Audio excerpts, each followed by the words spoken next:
We're here and we're ready. Banner Saga 3, everyone. I don't know if we'll finish it this week, but I'm thinking that we might. Let's do it.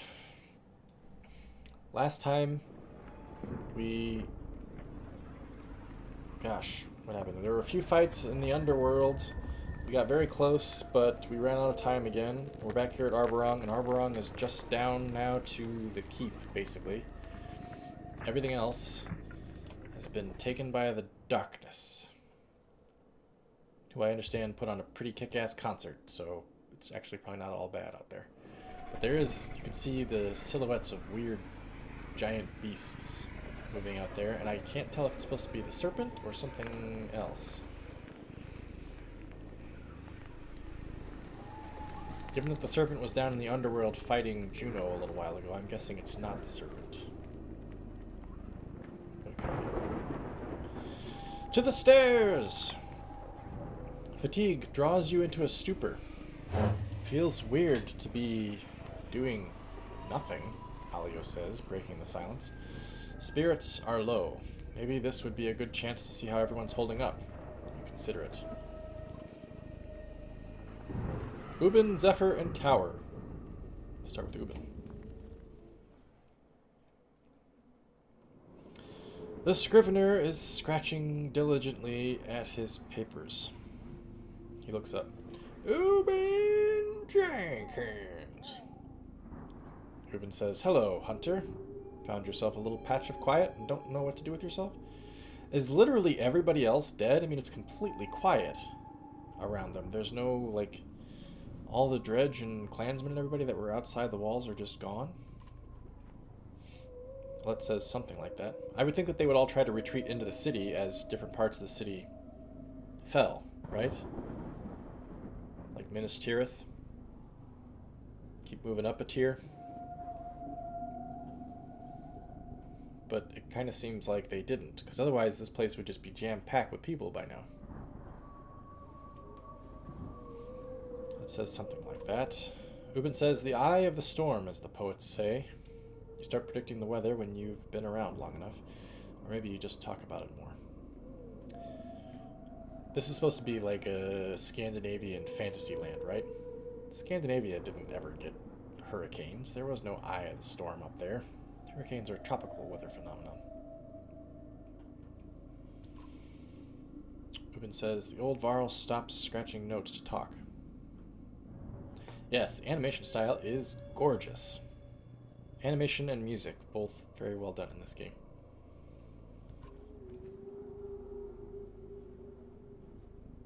Ever seen anything like this before in your many years? What have you been writing in your book? I've been curious for more detail about Dalaland, the Horseborn's homeland. I'll leave you to your work. Let's start at the top. Ever seen anything like this before in your many years, Ubin? He says, "You know, I've heard mankind take being called old an insult, but I never knew why. Now, let me think. Well, the fall of Skrymirstead was something to behold. Half a city sinking into the Silverstone. And Grofheim was even bigger. But something like this? No, it was not. Funny how our memories measure worth, isn't it? I remember my companion Gunnulf. Gunnulf's our friend, too. Gunnulf telling me I looked like an eggplant, better than I recall a city sinking beneath the waves. That's why I like to write these things down." The old Varl stops scratching notes to talk. "What have you been writing in your book?" He says, "Stories mostly, but not like the Menders and Scalds. No. The Menders write about what's in the past, and the Scalds stretch fantasies about what's happened. The historical writings are mostly useless if you ask me. Even a perfect record is only good as the man reading it, and most of us aren't that good." That says, "You mean we remember things the way that suits us best?"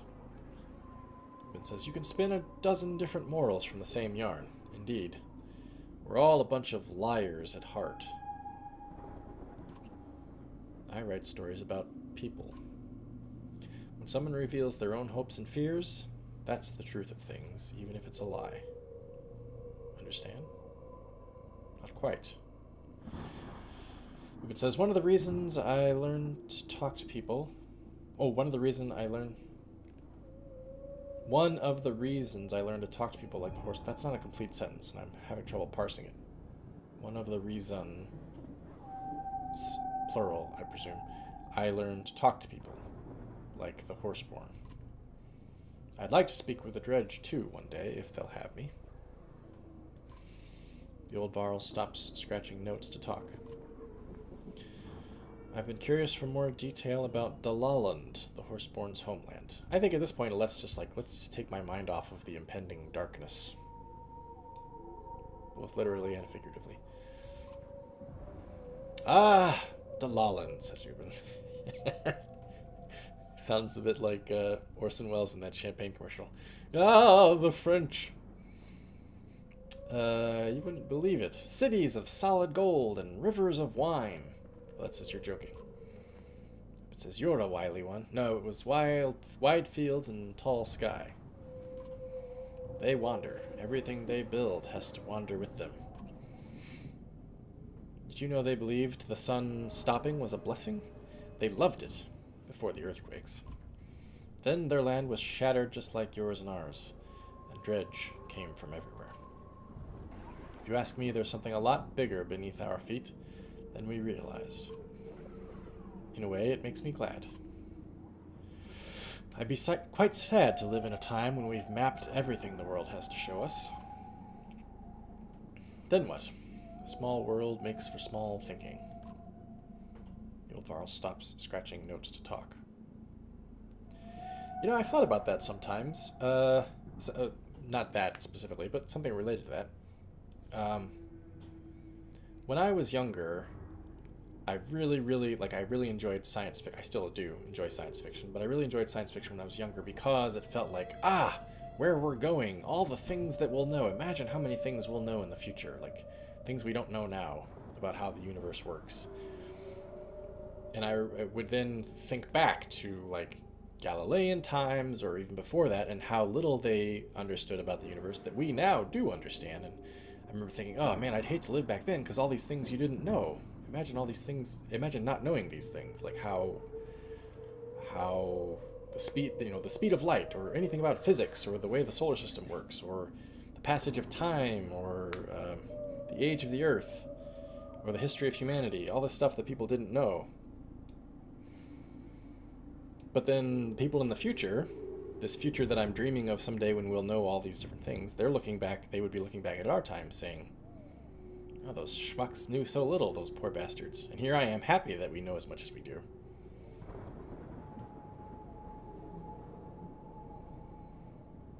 I always imagined if there was a heaven, I personally do not think that there's a heaven, but I always imagine if there was, I better be able to learn everything that I don't already know. Like, I better be able to learn the history of the universe and how it all ends and all that stuff. I want to know everything. And if that's not part of being dead, then might as well just make me stop existing then. Let's see. Stop scratching notes to talk. I guess we're done talking, Ubin. I'll leave you to your work. Ubin says, no worries. If you want to talk, I'm glad for the company. It says, out of curiosity, what are you planning to do with your writings if the darkness overtakes us? Ubin says, leave it for someone else to find. Ubin's smile suddenly falls from his face as he realizes it'll become warped. Aww. Favorite lines from Master and Commander. Yes, Master and Commander is a fantastic movie. One of my regrets of films, there's, you hear about films that could have been made and you're like, oh, that would have been interesting. I wonder why they didn't. I wish they would have made it. But the ones that I really wish that they would have made, I wish they would have made sequels to that movie. Because I love that movie. I need to read the books. I have not read the books. But Russell Crowe and Paul Bettany had such good chemistry in that movie, and the swashbuckling combat was so fun. And neat, too. It was really well done. I don't think I've seen another movie that does seafaring naval combat so well visualized as that movie. trying to think if there are even other movies of that type that have been made recently. It's really well done. Yes, Ubin is bummed about reality here. He says, would you believe I hadn't thought of that? Maybe a horseborn could... No, not without a mender. I wonder what he's thinking there. Maybe we could spare a mender to... Damnation. We'll have to live. There's no way around it now.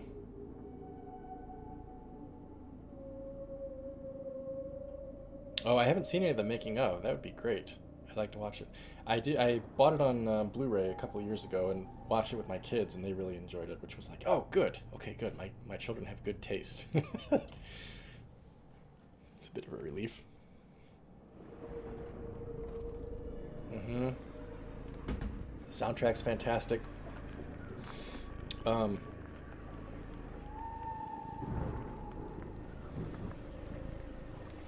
soundtrack's... Hey, John, welcome. The soundtrack's fantastic, and also the...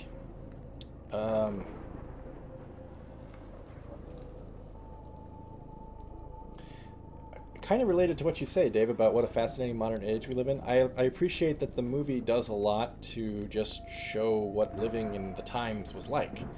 Instead of just being a war movie set in that time period, it's also about what it was like to be a Navy officer or a sailor on a boat, on a little wooden boat, traveling around the world trying to fight off enemies that were trying to kill you.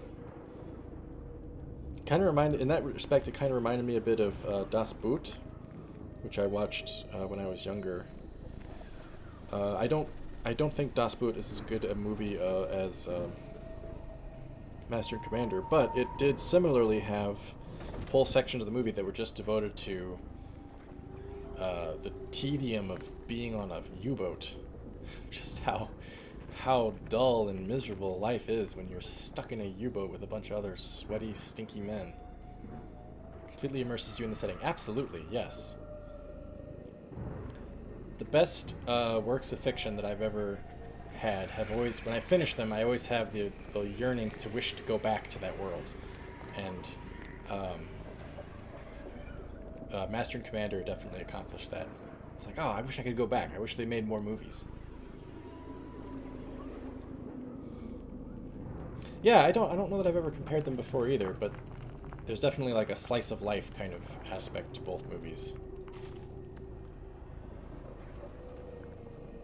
The reason I remember liking Das Boot at first was because, well, I think the version I saw was dubbed. It didn't have subtitles, which was a little weird, hard to get used to at first, except that much of the cast was able to dub their own dialogue, like Jürgen Prochnow just dubbed himself. But one of the aspects I liked about the movie too was that it made German soldiers during World War II sympathetic, because for the most part, I mean, yes, they were Nazis, I suppose, but for the most part, many of them were just young men who either were trying to make a living for themselves or didn't have a choice. And they suffered as much, if not more, than any nationality in the war.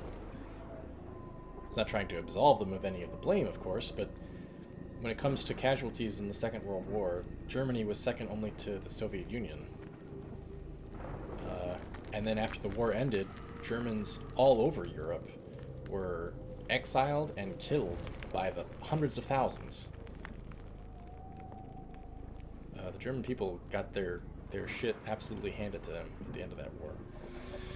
But yeah, just the sympathy that it creates for what are basically just philosophically uninterested young men. They don't care about why the war is being fought. They don't care about who their country's trying to kill. They're just trying to do their jobs. That's it.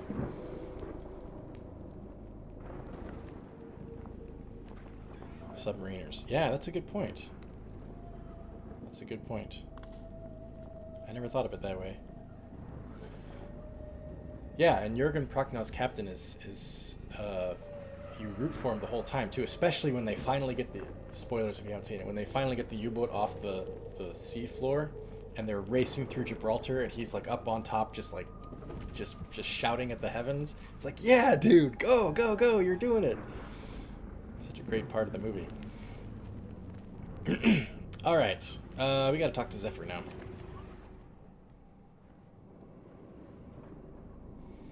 Zephyr is overseeing the Menders, looking just as drained, if not more. She calls you by name. She says, I've heard more about you since coming to Arboron. Seems like these people owe you a great deal. Oh, good, thank you. Now you feel like you can respect me, when before you just would come by and say, do this, and then fly away. Like Glinda the Good Witch. That says, I didn't do it on my own. Zephyr says, close enough, though. I wish I had supported you better at the gates. Uh-huh. Apologize. And I also heard you traveled with a Varl named Ingvar. That seemed like quite a coincidence at first. Consider what to say. How did you discover this light spell? By that, I presume we mean the spell that's holding back the darkness. Ivor, what's your plan now? Okay. How did you discover this light spell? Zephyr says, not easily. Things went bad at Manahar. I was the only one left in the aftermath. Manahar was the tower where the Menders dwelt, studied, whatever.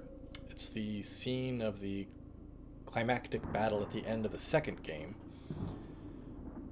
And without spoiling too much for those of you who haven't seen or played the second game, it is destroyed at the end.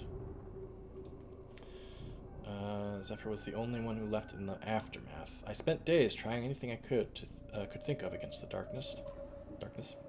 I nearly gave up, but what Juno and Ivan must have done, nobody thought it was possible. Wait. Yeah, I'm reading this and I'm just thinking, she didn't explain anything. We asked her how she came up with this light spell and she just said, oh, well, I got my ass kicked, I survived, Juno and Ivan did something weird. It's like, okay, wait, what does that have to do with anything? Well, it says, when you become a Valka, are you all forced to take an oath to be as vague and mysterious as possible? Zephyr says, I'm sorry. It would be hard to believe if I told you. Well, it says, try me. Zephyr says, I believe they have pulled down and shattered the black sun that resides inside the earth. That says, okay, I can see your earlier point. Consider what to say. You know Ivor. He is well known, says Zephyr, especially amongst the dredge. Walter is back. Okay, great. Good. Another 30, 45 minutes. That 45 minutes would be pretty much where we end the stream anyway, so good. Glad you could make it back. We were just talking naval combat movies of the last 35 years or so, including Master and Commander and Das Boot. They say he once slew a Sunder called Reyes, who carried Bellower's child. Ruin was Reyes' sister, okay. Makes sense. It's my belief that Ruin probably came to Arboron, hoping to find Ingvar. In the face of this darkness, the other Sunder have scattered to the wind, but Ruin wanted revenge, even if it meant killing everyone in the way. Master and Commander was not just pretty good, it was goddamn fantastic. That says, are you saying all the people who died in the siege was because of Ivor? Zephyr says, and I can only imagine it is why Bellower chased you all the way to Borsgard. Okay, so we're learning, right, so we learned last time, or maybe it was the time before, I think it was the time before actually, that, well, we had it confirmed in the two streams ago. We actually knew it before then, but we had it confirmed 2 streams ago that Juno and Ivan were actually the cause of the entire world starting to end.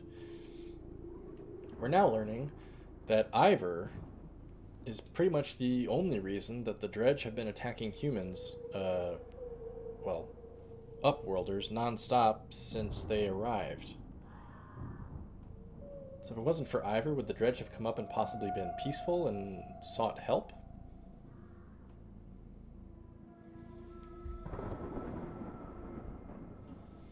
Mutiny on the Bounty, I want to say I saw the last third of that movie.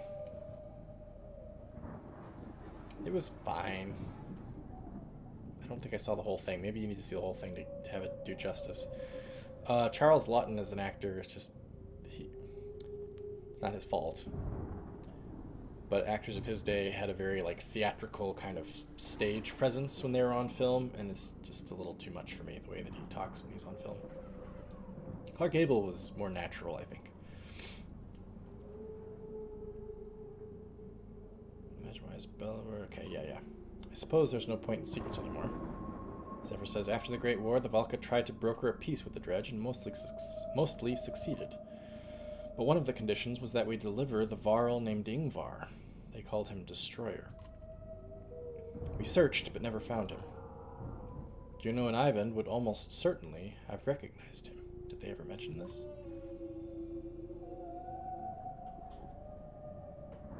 They nearly let him die on the bridge at Einertoft. Did they nearly let him die? I mean, Ivor got his arm cut off. But I thought it was Ivan that actually nursed him back to health, right? I'm going to say they... I don't recall, honestly. Zephyr says, I can't blame you. You've been through quite a lot. Still, I just wish I knew their intentions.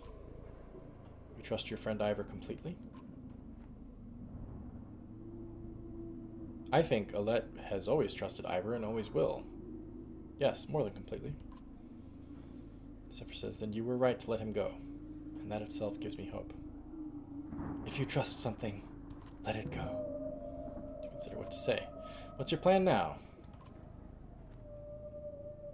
Zephyr says, to keep this light lit as long as I can. This little light of mine, I'm gonna let it shine. She turns warped. In the early days, the Valka had nearly godlike powers. They spent generations obsessed with immortality. It has become diluted over time, of course. Did you know that the Valka raised the black rock plateau we're standing on, pulled straight out of the earth? This reminded me, too, because when it was Halloween, my kids and I were watching old Simpsons Treehouse of Horror episodes. And there's the one episode that ends with Bart having a bad dream and then waking up. And his family's all in the room, and they're like, oh, don't worry, Bart, you just had a bad dream. There's nothing to be afraid of. And then Marge goes, except for that fog that turns you inside out. And then Homer's like, oh, it's seeping through the window. And then, of course, they all get turned inside out. But that reminded me of the way we saw that one dude fighting on the walls get turned into a warp. Like, right away, as soon as he got pulled into the darkness, he was just like, and turned into a warp. It's like, it's that darkness that turns you inside out. Zephyr continues to say, the unnaturally dark rock is the same material Dredge used to make their armor, believe it or not. That was long before I was born. What are the Dredge made of? They're made of rock, right? Zephyr says, me, I've learned a few tricks. Or is it just their armor is rock and they're just dark-skinned? Me, I've learned a few tricks, but all I can do now is share the same blind hope that if we just hold out, well, maybe this will be of more use to you than me.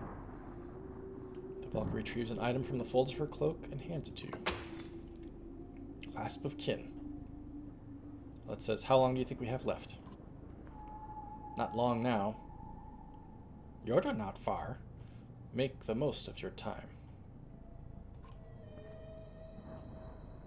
It says, you consider what to say. I'll let you focus. I only wish I could have done more.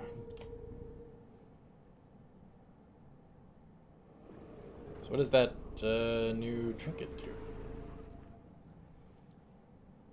Do do do do do do do do do do.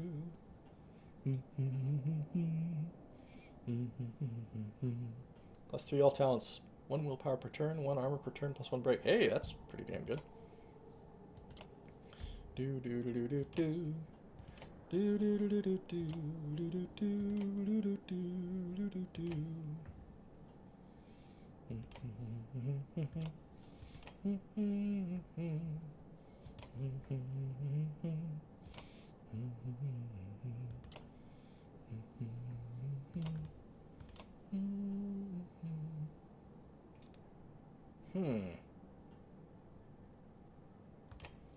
Poor Bastion is all beat to hell.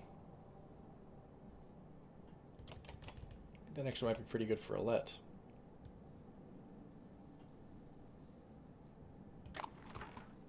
Put Alette in instead of Ursa, since they're both hurt. Zephyr's available, Ubin's available, Mogre's available. 13, 15, but a penalty of 5. Shit, maybe I do want Mogre in there. 18 strength, 22, I'm sorry, armor. 18 armor, 22 armor.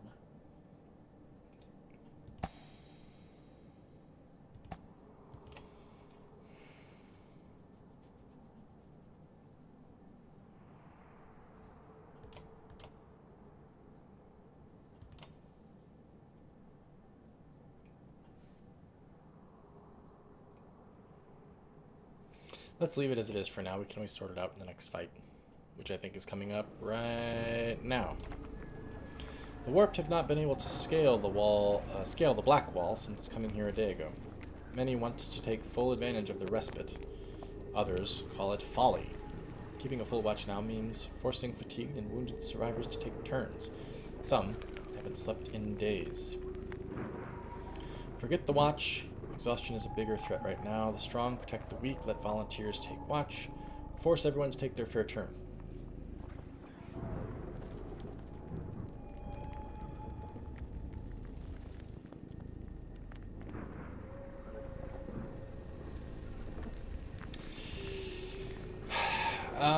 So this decision is going to have an effect on how many days Ivor and Ivan and Juno get in the underworld, right? I'm thinking this, it's hard to decide, because is the risk that if we don't keep a constant watch, the monsters will climb over and that'll be it? Or is it, if we keep a constant watch, then we'll become fatigued and we'll all fall over and just collapse, and then it's over when they climb over the wall anyway? This is a good middle ground, but sometimes the middle ground is the wrong way to go.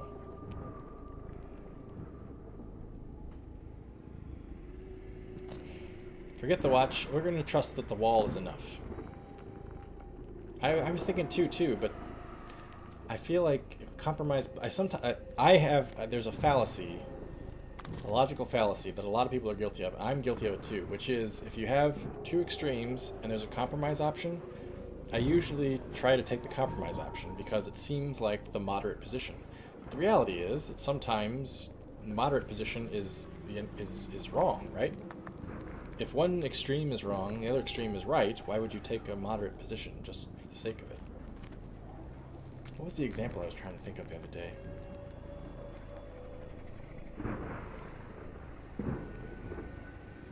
Oh, it reminded me of way back when I was in college, and one of the anthropology classes I took had to do with human evolution.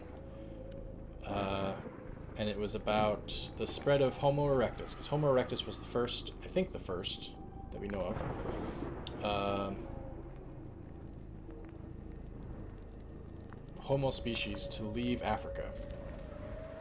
And Homo erectus has been found as far as Southeast Asia and in Northern Europe and all these different places, right? Pretty broad span.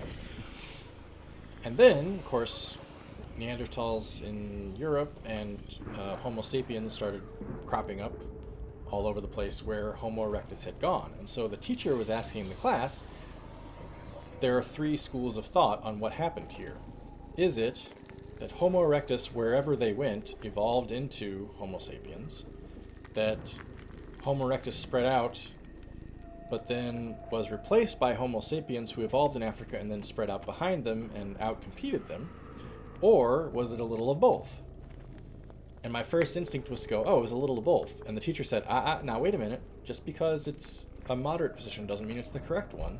And I was like, oh, yeah, of course. It doesn't make much sense that it could be both. It's got to be either one or the other, right? I suppose it could be both, but that'd be a really weird natural selection dynamic. Interbreeding, I suppose, would be the cause of it, but... Anyway, I've always kept that lesson in mind after that because I constantly fall into the trap of thinking the moderate position is the correct one. It's not always the correct one. There, I've talked myself into it. I'm doing one. Forget the watch. Exhaustion is a bigger threat right now. The few who protest loudest begin yawning through their arguments. That's cute. They soon give up. Vigilance falls to the wayside, but the warped do not come for now. They say it was luck. If it means everyone has a chance to recover, the risk was worth it. There was no fight. Basement. Uh-oh. Nothing good ever happens in a basement. A woman comes to you quietly in confidence. Saw a whole bunch of the fools, she confides, drunk as boiled owls. Never heard that expression before. Laughing it up down there. Some of the men have snuck downstairs to take advantage of the dwindling mead. Join us, Hunter, they chortle. You go to look for yourself. Can't take it with ya. Maybe they have a point. On the other hand, these supplies could have been stretched out for days. You spy Trigby amongst them, and slap a cup from his hand. It rattles to the floor. As you watch, it continues to bounce, as if on its own, until the whole room rumbles and shakes. Flagstone bursts around your feet, and the warped claw their way from underneath.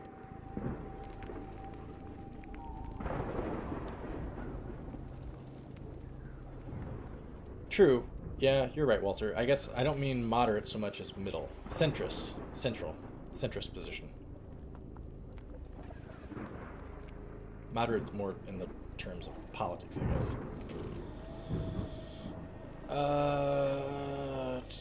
Yeah, we're apparently fighting ambushed ninja warped.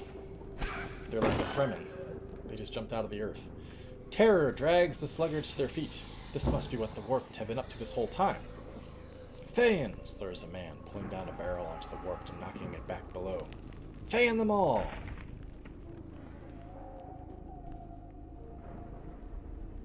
Rouse the drunks to stand their ground and fight. Use the barrels to help propel the warp. Save the supplies and wait for help to arrive. Save the supplies. That's what we need more than anything right now. We need days. Leave the meat alone, you shout angrily, pushing a man up the stairs. And send some real help if you're going to be useless. Quickly! More warped drag themselves up into the basement. An eternity later, backup comes clomping down the stairs. What took so long, you shout. It's not just here, Aldia replies. They're coming up all over the plateau. Amongst the warped dredge rises the twisted wreckage of what must be a cinder. Just its presence makes your skin crawl and your instincts scream. Flee! But where? Send them back into the dirt, you shout in spite of yourself. Have we ever seen the warped outside of the darkness? Are they weaker outside of the darkness? We've only ever seen them inside, right? No, I take it back, because when we fought them on the walls, they were outside of the dark. They were in the light part. Okay, fine. Is this going to be Eyeless? Like a warped version of Eyeless? That'd be creepy. I bet you it is. I bet you it is. Wait a minute. Who got kicked out of the group? Trigby. Oh. He got drunk. Damn it, Trigby. Got smashed.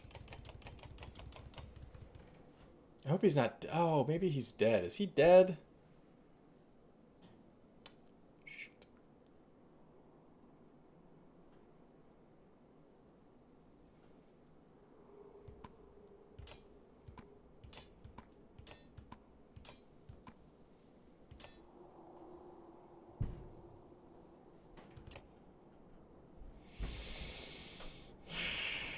Okay, here goes.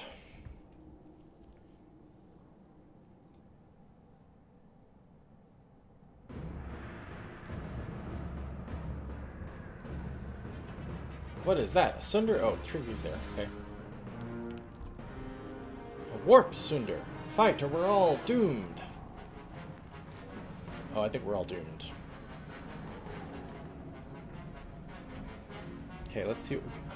God, it's like an army of stone singers. 2 stone singers. Warped Eyeless. I was right. I was right.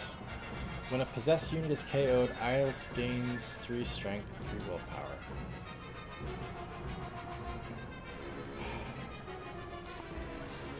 Warped grunt. Warped grunt. Warped grunt. I'm trying to think of what the strategy was when we fought Eyeless last time. It was...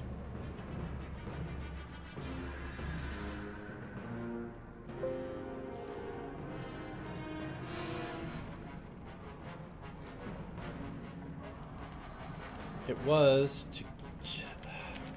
When Alice gets hit, she takes over a fallen comrade, right? But is pretty weak. I think it was once they take over a comrade, leave him in that comrade for as long as possible. Let that comrade, let the possessed comrade be the last one that you take down. I think.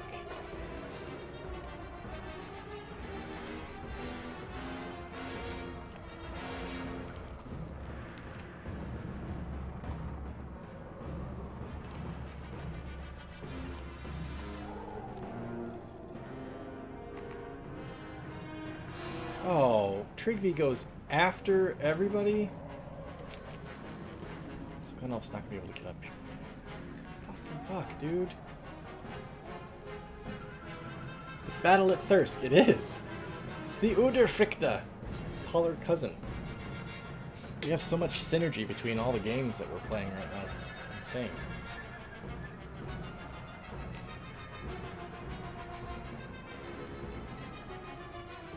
Ooh, look, you can see where they dug up and out of the ground. That's cool.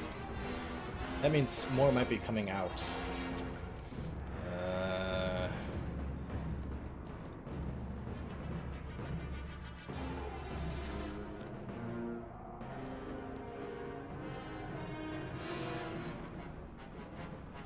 Okay, well, if Gunolf can't get past Trigby, then I'm not going to put him there. I'm going to put him here.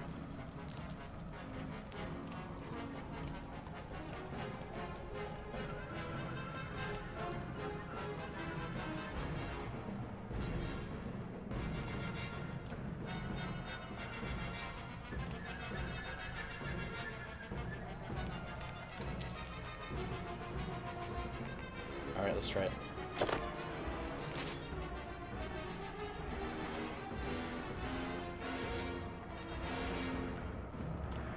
We'll check what order they go in here first. Okay, so Eyeless goes first. Then Grunt in the corner. Then Stonesinger in the back. Then Grunt in the corner. Then Stonesinger in the corner. And the last Grunt. Okay, that's fine.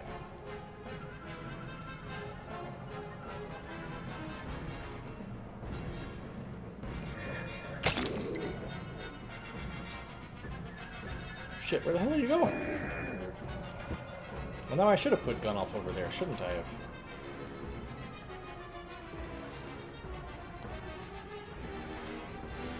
Somehow Trigby avoided that blow, even though he's drunk off his ass.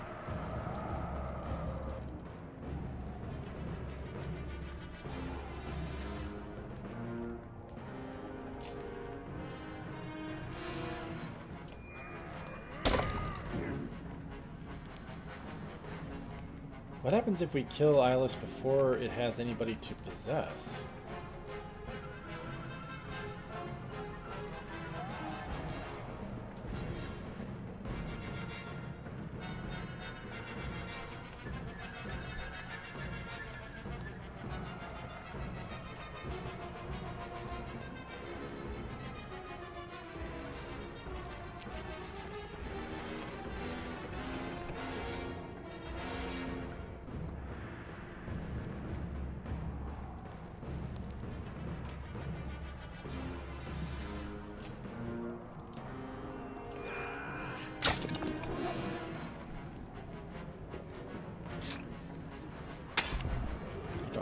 That does.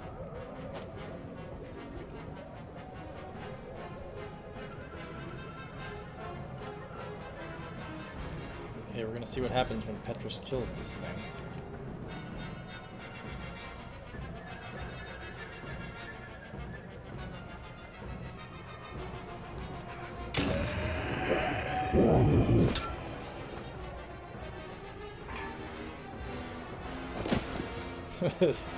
That was a very Morrowind dramatic death there. Could it have been that easy? Killing Eyeless the first time was not that easy.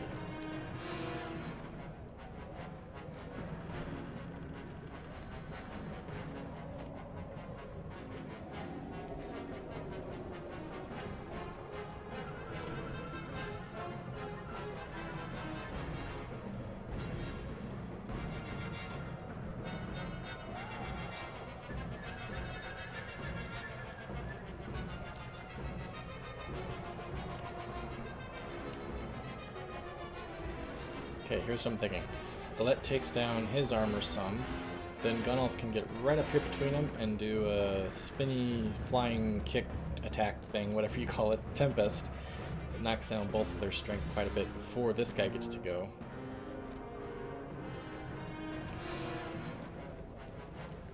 That would be very close to him, but I'm thinking that his strength would be so low that he can't do much to her before he gets to go.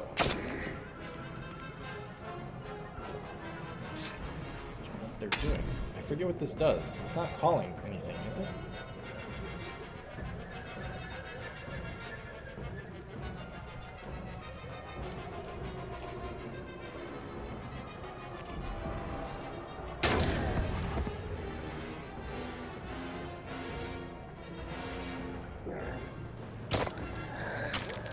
Okay.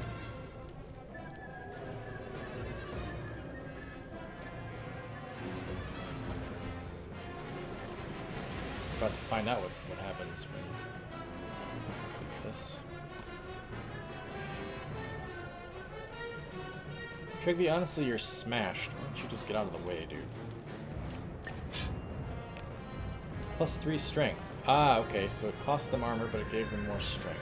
Got it. Hiya, publican. Welcome.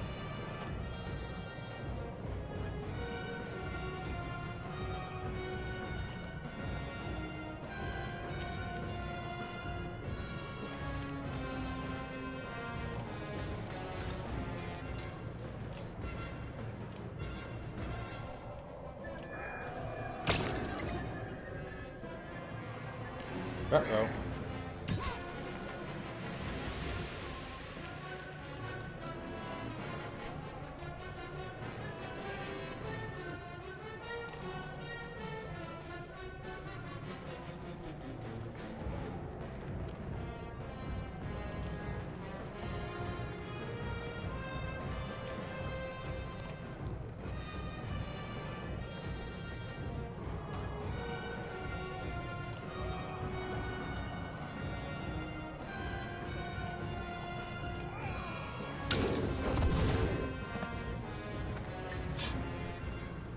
Okay, he did it again. So they have more strength, less armor again.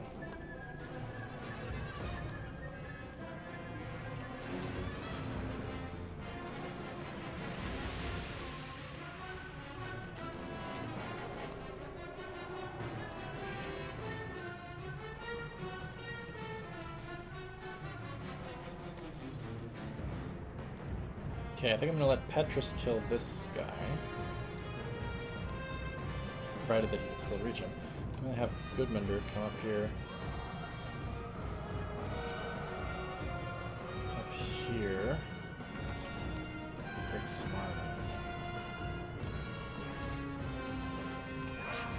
armor. How are you tonight, publican? Okay, no problem, dude. You just brought yourself... You brought your pretty face to my axe.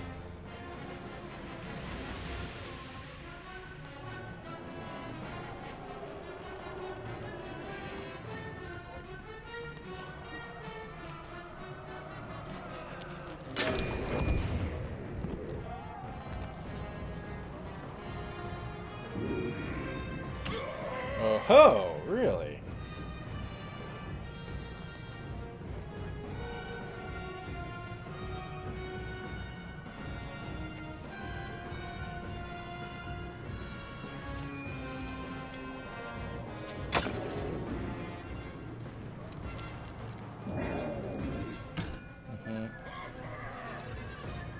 You both brought your pretty faces to my sword. Playing Red Dead all day, huh? Enjoying it? get your seal of approval?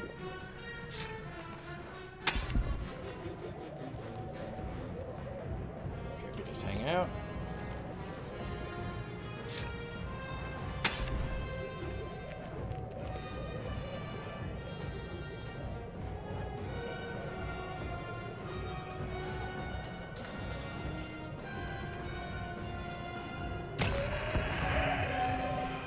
Dang, got them both. Nicely done. Didn't lose anybody to injury. Put an end to the warped sunder.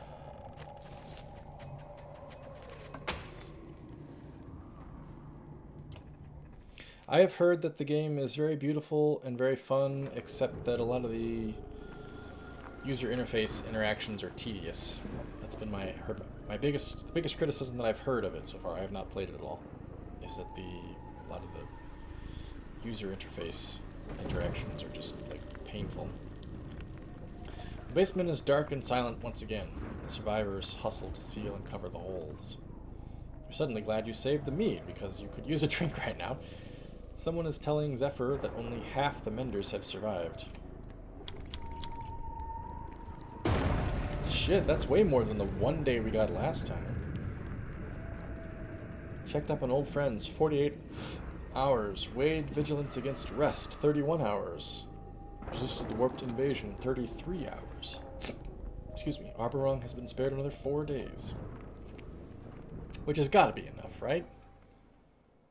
We got to be right under this freaking giant orb thing.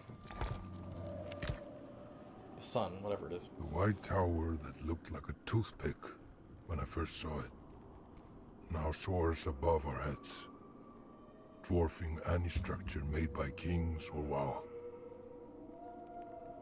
This is where our troubles began. And with luck, where they will end. I will disagree with you slightly there, Walter. I think that Westerns have undergone a bit of a renaissance in the last 10, 15 years or so.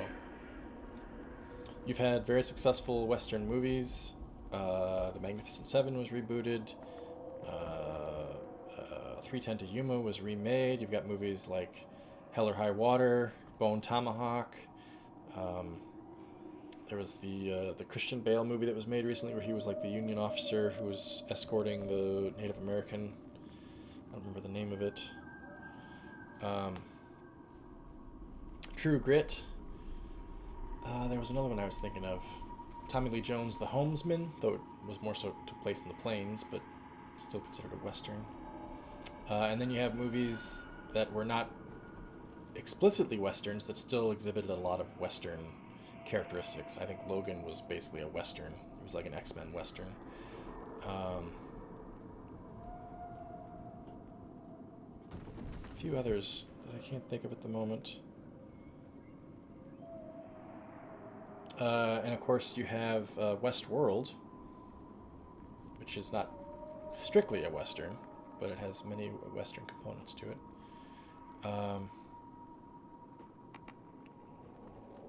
Yeah, Django Unchained wasn't really a Western, but it had Western elements. Definitely The Hateful Eight was a Western.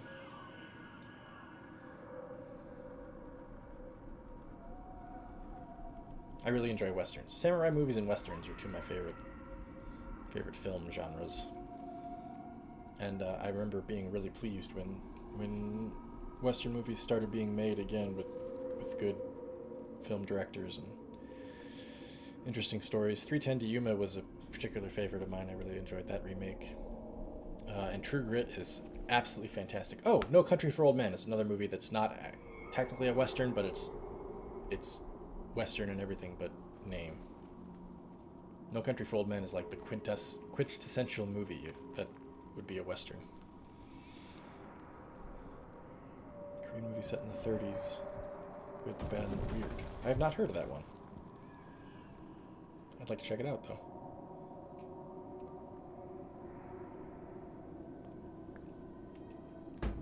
Totally agree, Publican. There are definitely game settings in time and place that have been overdone.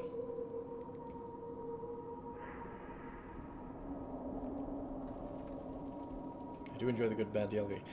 I was actually I own 3 of the Sergio Leone movies on DVD. They're the Good Bad trilogy. It's Fistful of Dollars, Few Dollars More, and Good, Bad, and the Ugly.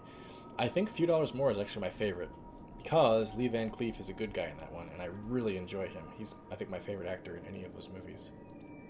He's really good in the second movie, Few Dollars More. I mean, he's good in Good, Bad, and the Ugly too, but it's more enjoyable to see him as a good guy, I think. Zombies, I think zombies have gotten a bit tired. I think zombies have been on the wane for the last 5 years or so. Superhero movies, I don't know, man. You would think that fatigue would have started sinking in, but they make so much money. I don't know. Of course, if it wasn't for Marvel, Marvel's pretty much keeping the whole thing afloat by itself. If it wasn't for Marvel, we probably would already be done with superhero movies, because the DC movies have bombed almost exclusively, except for Wonder Woman. And Sony doesn't know how to make a superhero movie to save their soul. Although I've heard Venom is decent. And I think X-Men now is going back to Marvel, right? With Disney having purchased Fox film arm.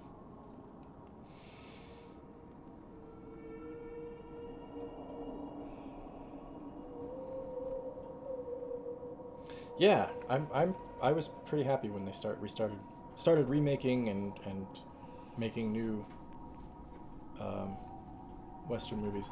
I have not seen Hell or High Water yet, but I really want to see it because I really like Chris Pine.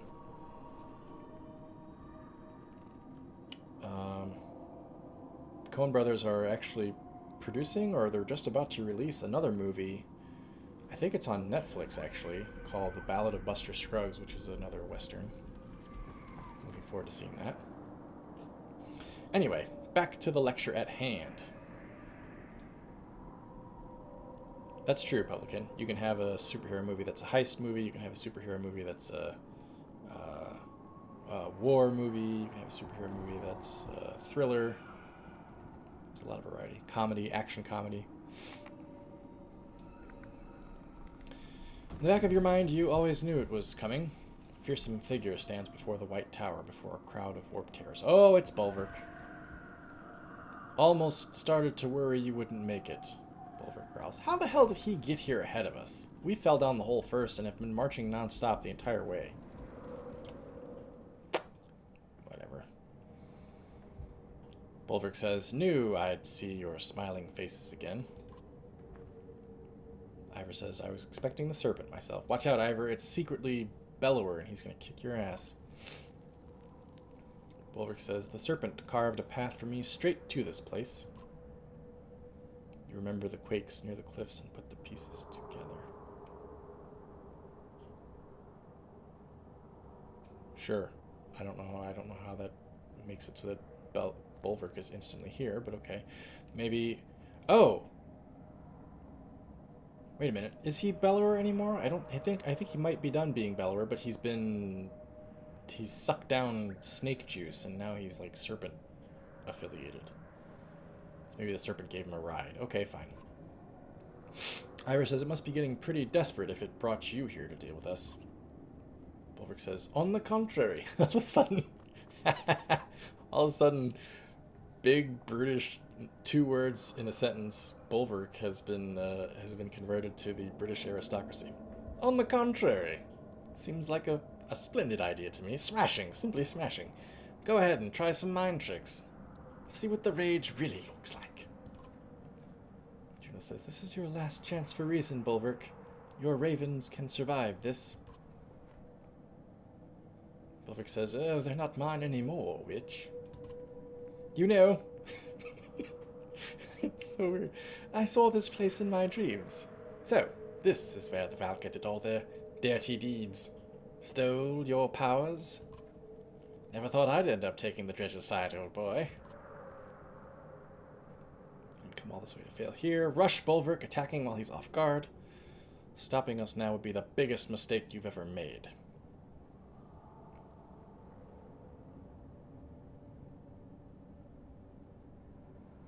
Well, okay. So here's the thing. We know we're going to fight him, right? I don't think Ivor would waste time with words. We're not going to talk him out of this, are we?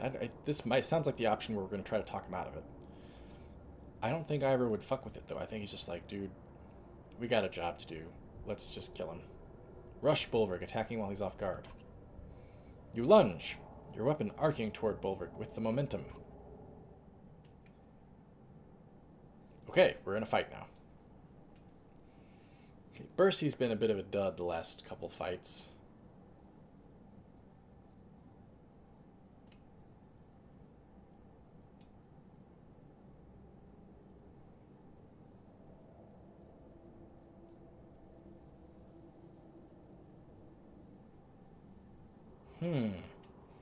But if not Bercy, then who? Oli, Valgard?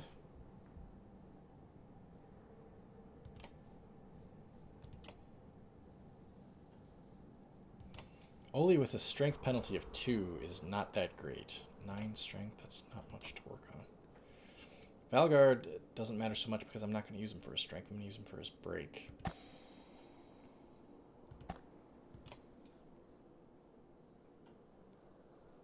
I find this conversation shallow and pedantic.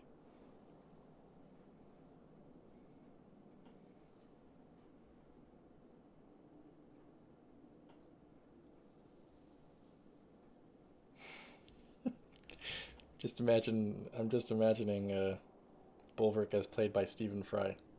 It'd be pretty fun. Okay. Well, it's either Spar or Castaway, I think. Or Valgard. Fuck it, Valgard. Okay, Valgard, you need a thing.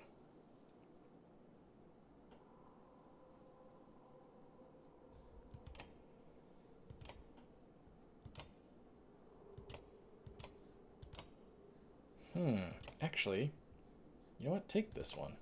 -4 willpower isn't so bad because he's got 11 willpower as it is. And I think we get a bonus for good morale. 2 strength counteracts his injury. That's good. Critical chance and strength talents. That's fine. I think everybody else is still good from previously. Alright, let's do this. I wonder how many of these enemy there are going to be.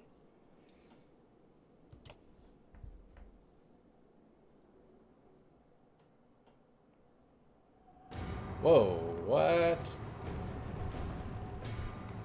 Oh, shit. I've heard enough.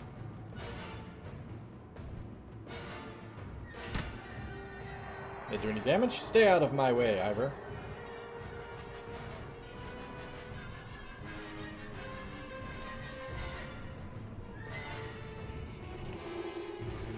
So I can't move Ivor. Oh dear. Charging him was a mistake.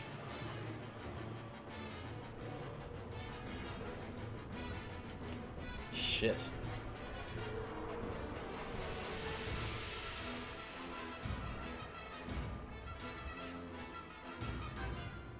Cool. I kind of feel like we're at the White Witch's Palace in Narnia or something. Come on, old boy. Let's see what you've got. Marquis of Queensberry rules. Well, Ivor's fucked, because I guarantee you one of either him or him is going to get to him first. And they've got crazy strength.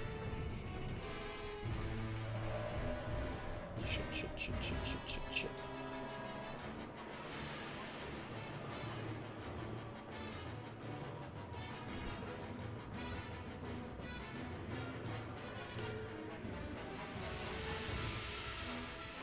Get them out of the way. Oh, get out of the way, get out of the way, get out of the way.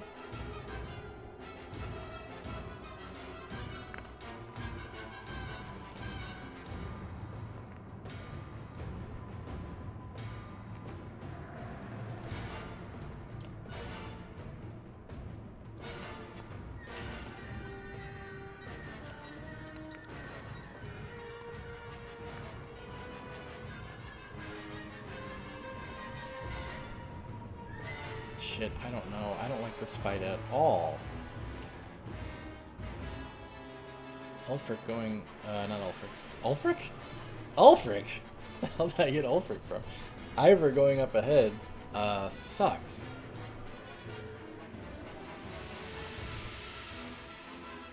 Warped Valka Crystal. Volatile crystal sends shards flying when struck.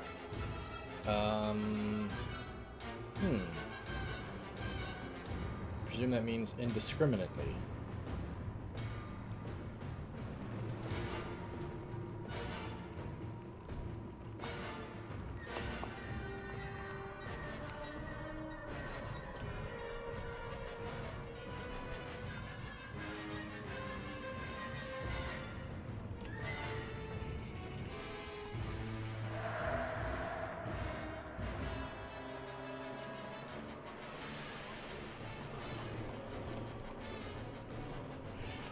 I don't freaking know, man.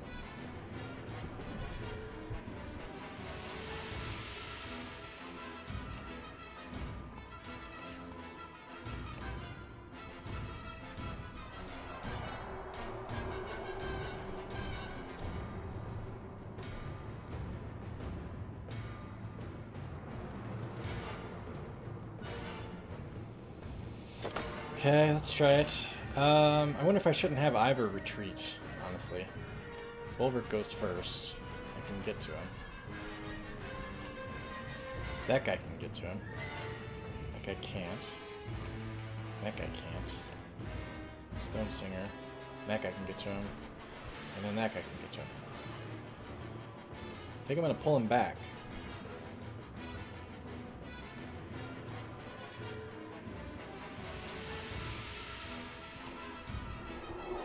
Run away!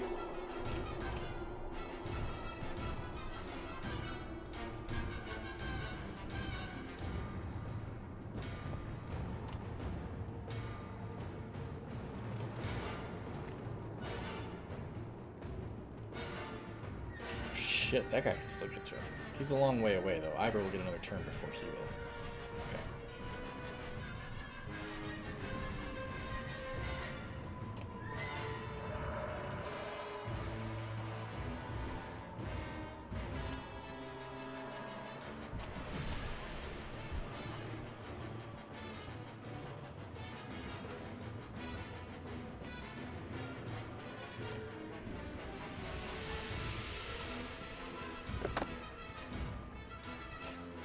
I don't think this makes any sense, but okay.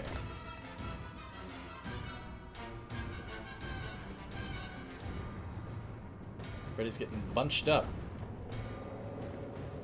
On both sides.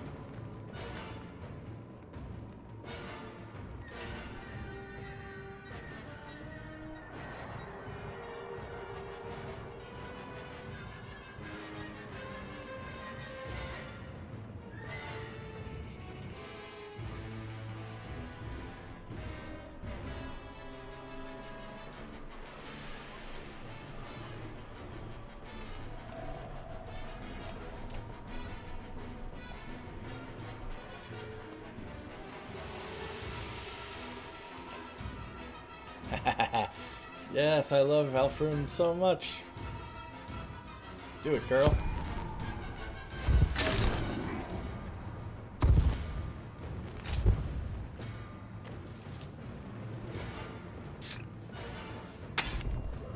Okay, she's probably doing her strength thingy.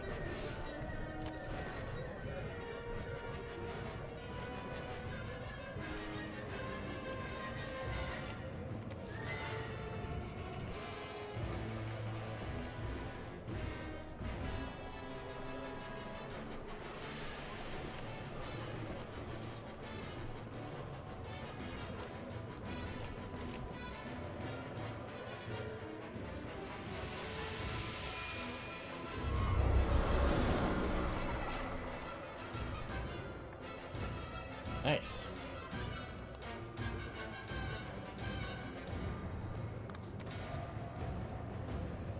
Okay, now here's the question. Do we start to move forward? That guy can get to Ivor right now if he wants to. I don't think he'll come that far. He might.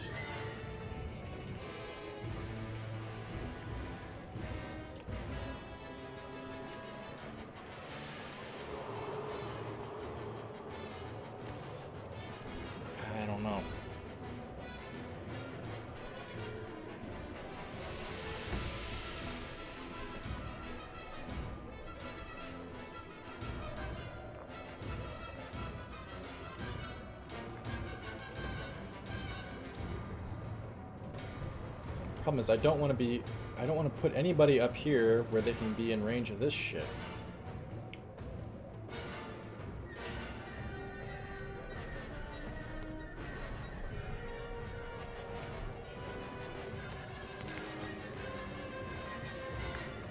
I honestly think I might let them come to us.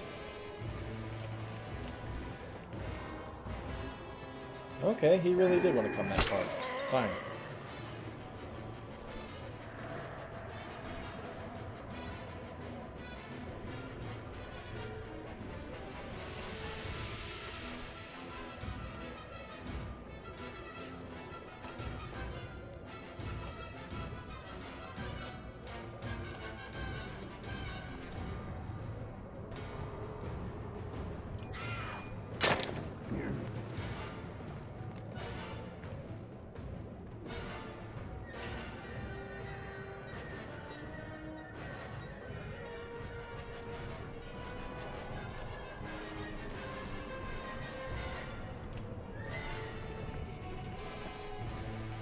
Okay, the problem is with Valgard is I don't want to give these guys anything that can hit.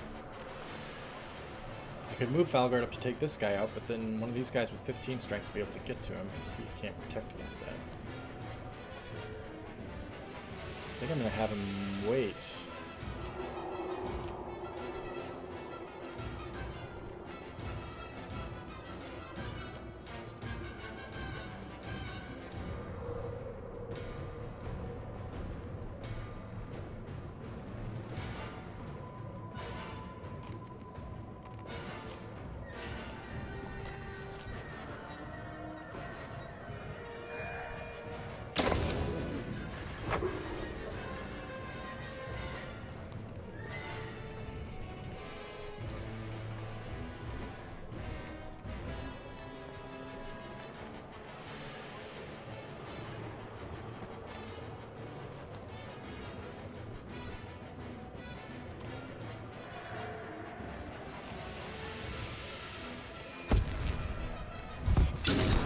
I love Alfrune. I like her jumping between these crystals too. It's really cool.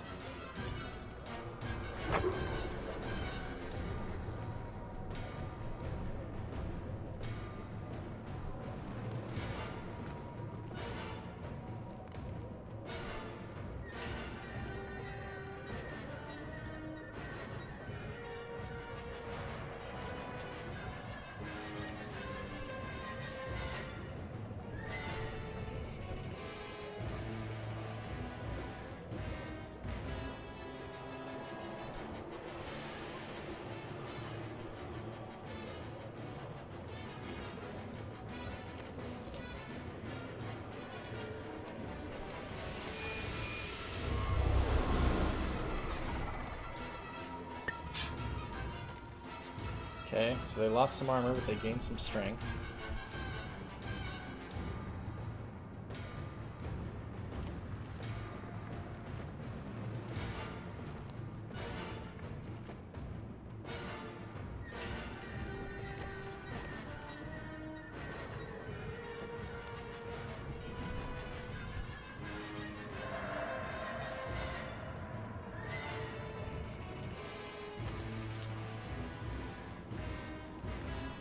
Okay, Walter. Thanks for hanging out. Yeah, you two have a great weekend.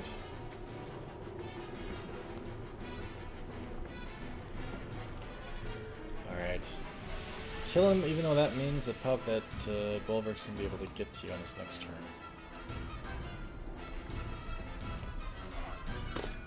Or he'll deflect, and that doesn't matter.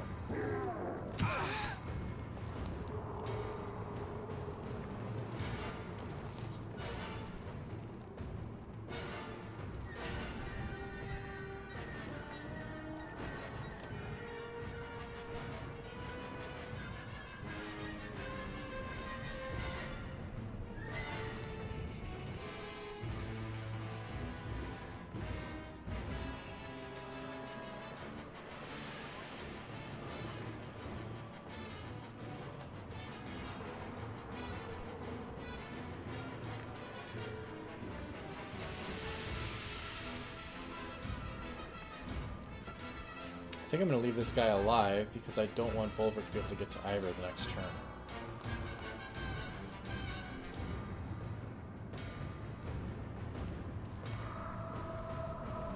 So, I guess...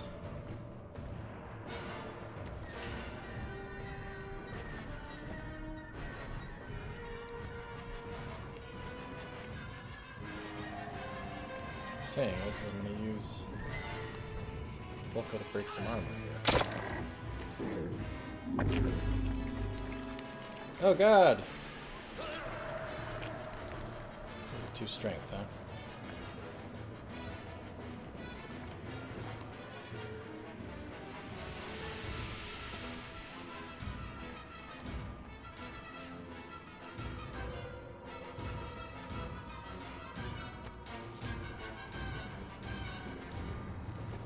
Alright, Valgard, I don't think you're gonna live very long, dude.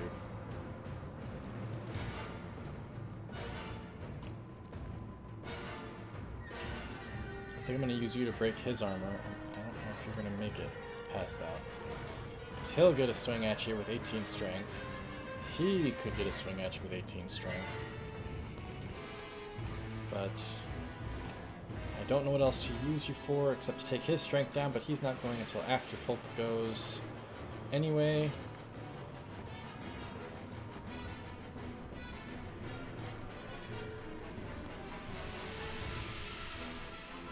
Of course, if we kill anybody in front of them, which we won't do, so never mind.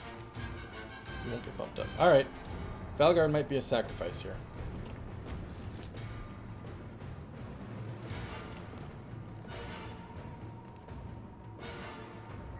Bloody flail could be good.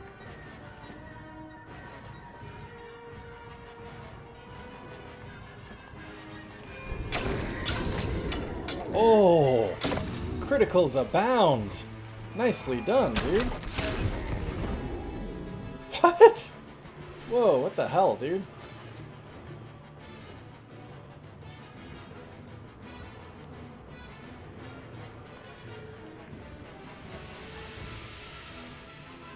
+1 willpower to warped. I don't know if I care at this point. I think I'd rather get somebody up there to do some damage to Bulwark.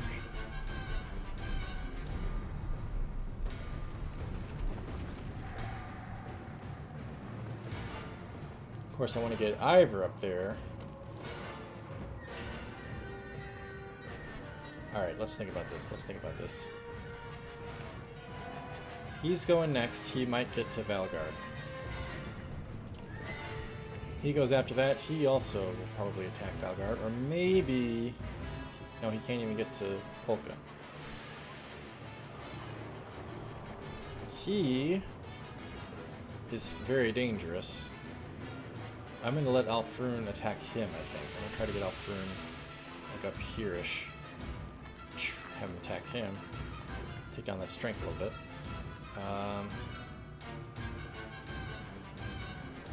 Though I could also have her attack Bull.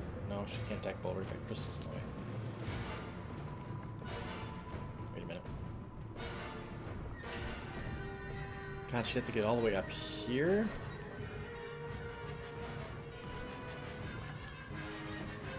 Because there's a crystal there. Should we be able to go through?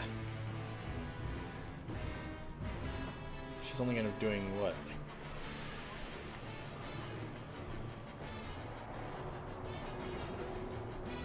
She's going to be doing 3 strength damage? Is that even worth it? To use 5 willpower to get it?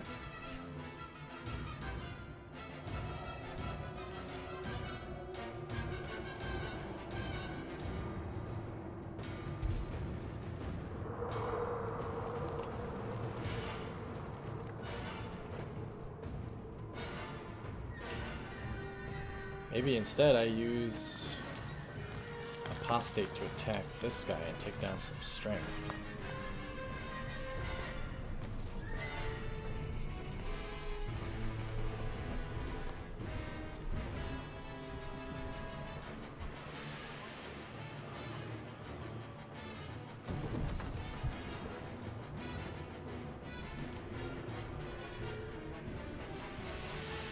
That's what I'm gonna do.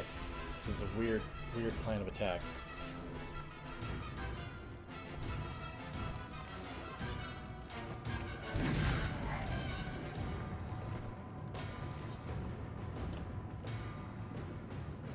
Armor or strength? Strength. At first.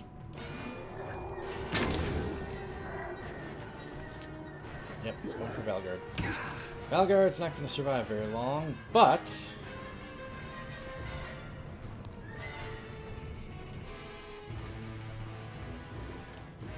Shit. Alfrin can't reach. I wanted to use Alfrin to do this, because we got 3 dudes lined up here.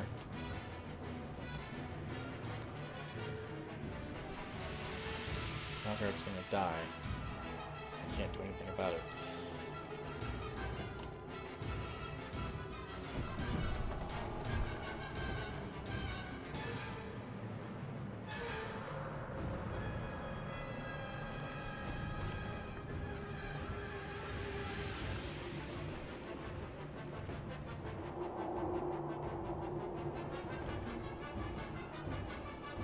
Strength damage except for Valgard.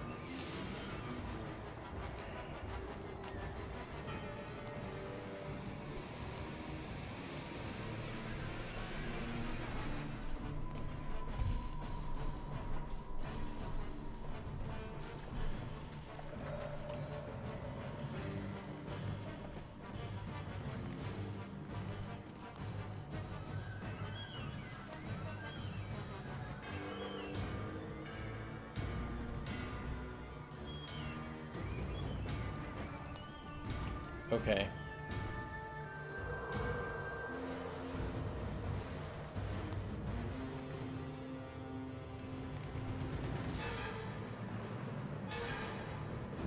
I don't know if this is the best idea, but this is what I'm gonna do.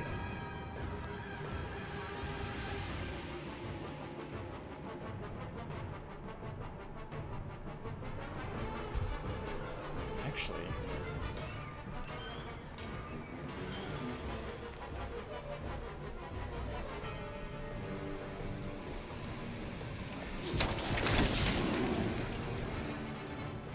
Cool. Okay, Alfrin.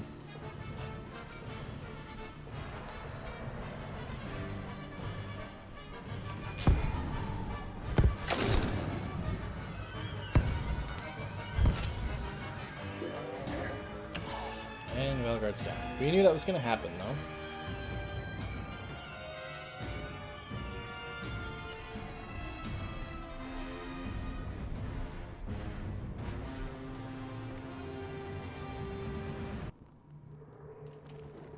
What the hell just happened to the music? Just completely shut off.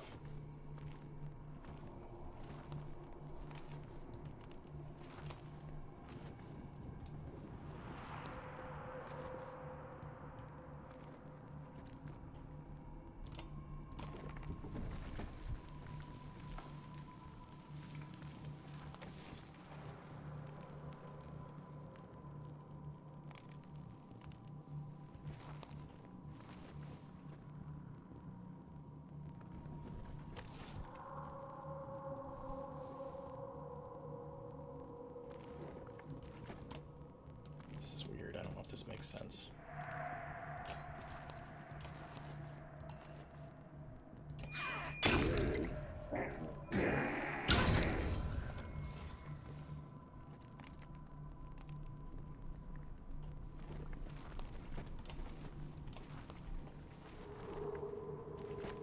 Okay. It's gonna cost me willpower. That's okay. Let's do some damage. If you frickin' hit, dude. Yes, thank you. Nice. I like that.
Do I use Apostate to break Bulwark's armor?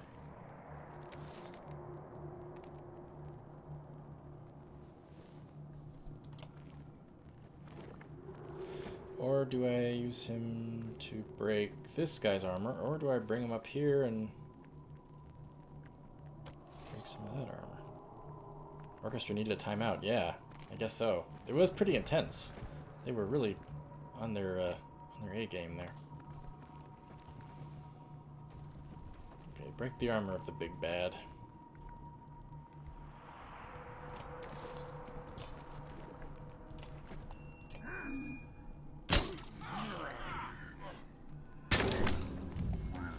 Nice, that's not bad at all. I'll take 1 point of strength damage, that's fine.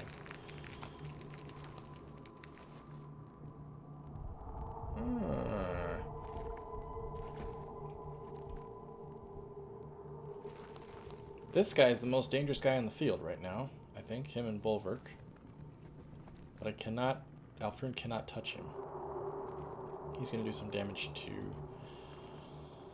Folka, probably.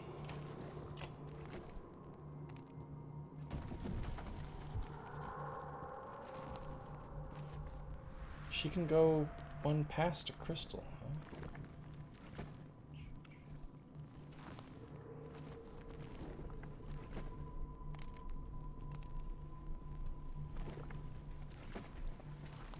God, I always forget. What is it? 9 tiles.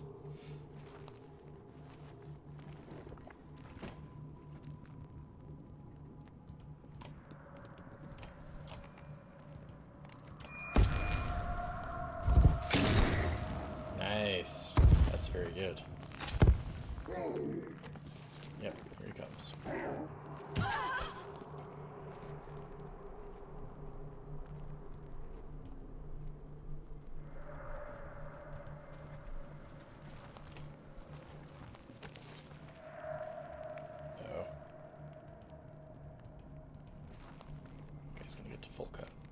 He's gonna do a bit of damage. That's okay. That's alright, that's alright, that's alright. We can deal with it.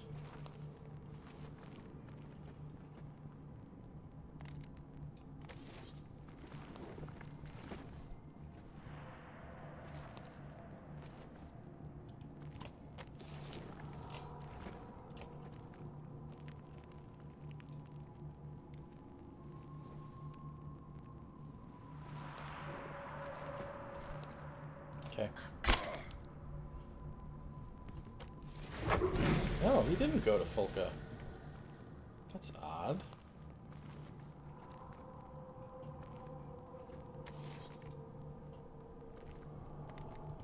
Okay, Bulwark, I think you're gonna kill this dude if you hit. Very nice. Okay, fine. He decided not to use his armor break on anybody. That's just fine by me.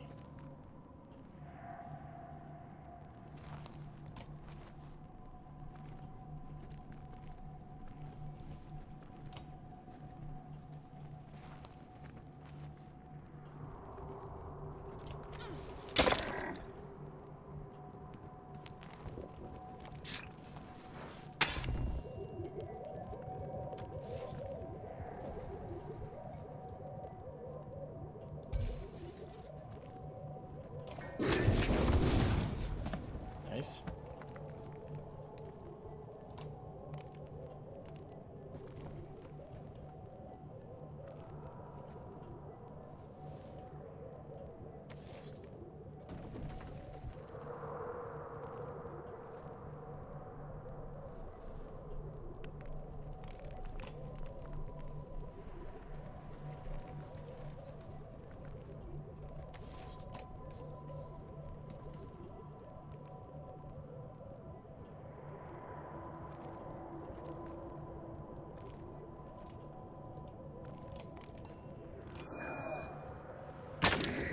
I think we're gonna win this fight. Her shield is busted, son of a bitch.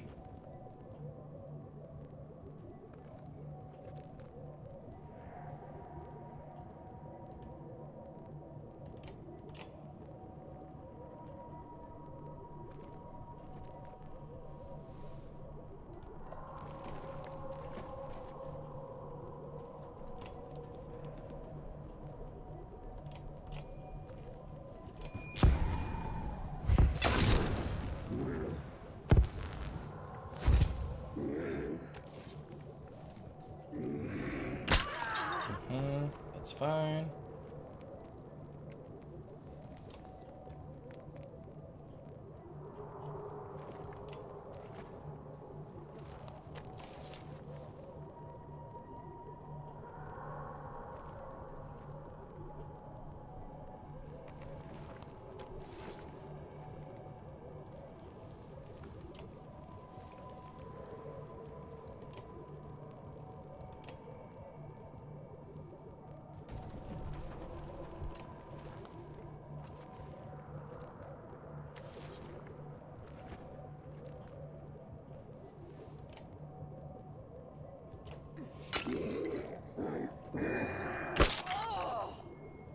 Okay.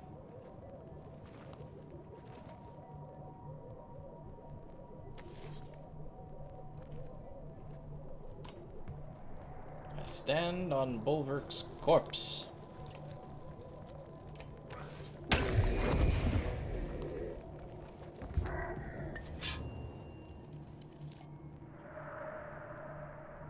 Alright, I see. I see. I see.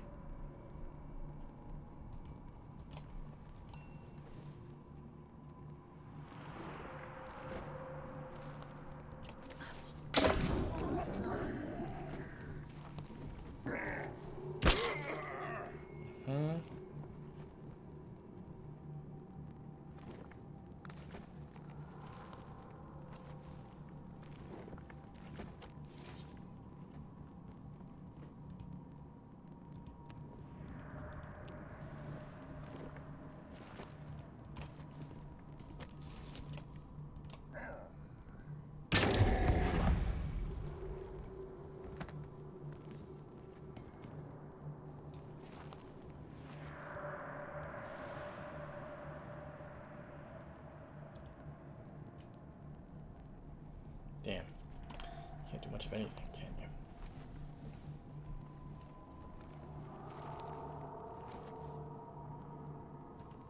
Okay, Alfern, just, your turn.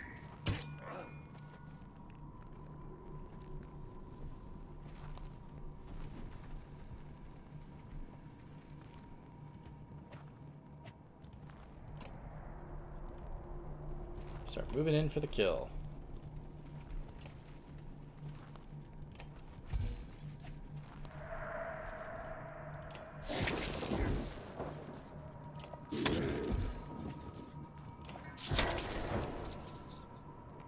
Ow, ow, ow!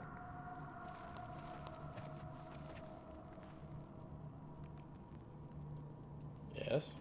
Oh, she still has a turn. Nah, just end turn.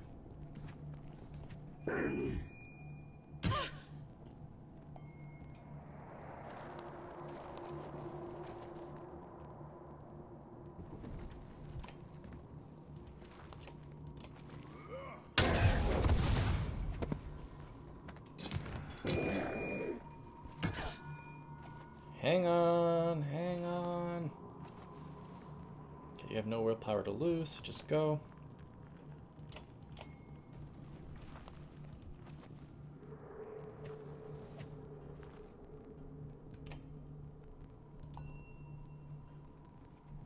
A minute, actually.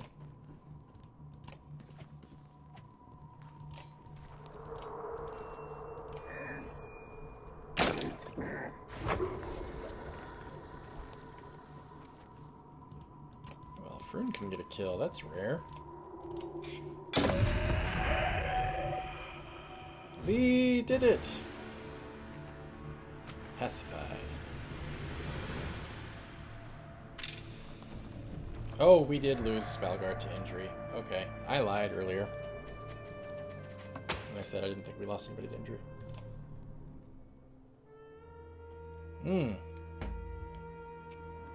We're way past our time, you guys, but I feel like we're close to the end here. You glance up. The White Tower is much taller than you imagined. Tall enough to reach a sun, you wonder. Trick of perspective? No, there really are that many stairs. We're gonna have to fight on the stairs going up. Bulwark doesn't look right. Still as he is, but he doesn't rise again. Ravens stare, wearing a wide range of emotions on their faces. You have no time to gape yourself. You drag Ivan toward the tower where stairs spiral upward beyond sight. And you take the first of many, many steps. Chapter 22.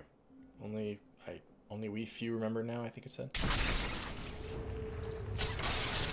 Oh, wow. I feel like we're in Mario all of a sudden. I feel like we're at a castle level.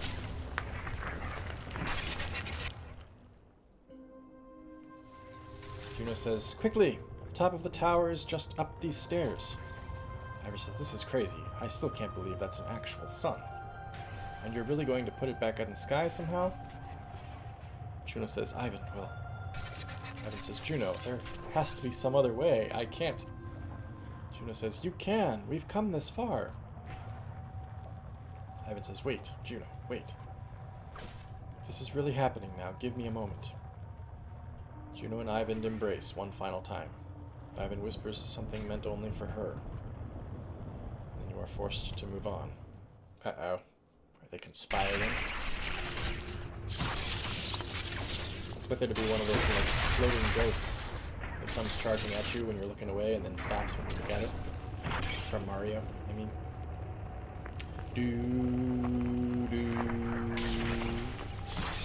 The world lives or dies here. This is it. This might be the end of the game. Looking at this, trying to figure out what that is.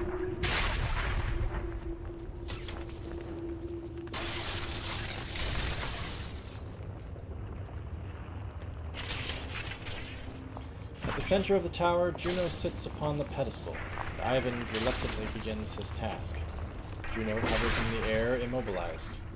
She looks peaceful, as if finally letting go of the burdens she has carried this far. And you hear a familiar rumbling. The serpent!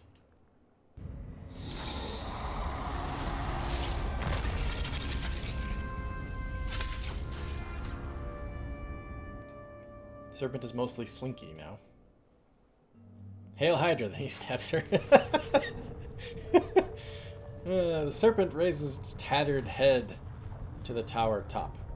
It speaks in an ancient tongue, as before. Ivan says, "Be gone, creature! You don't even have the strength to crush this tower anymore." The serpent continues its low, undulating speech, like smoke rolling over seawater. Ivan stops. He's listening.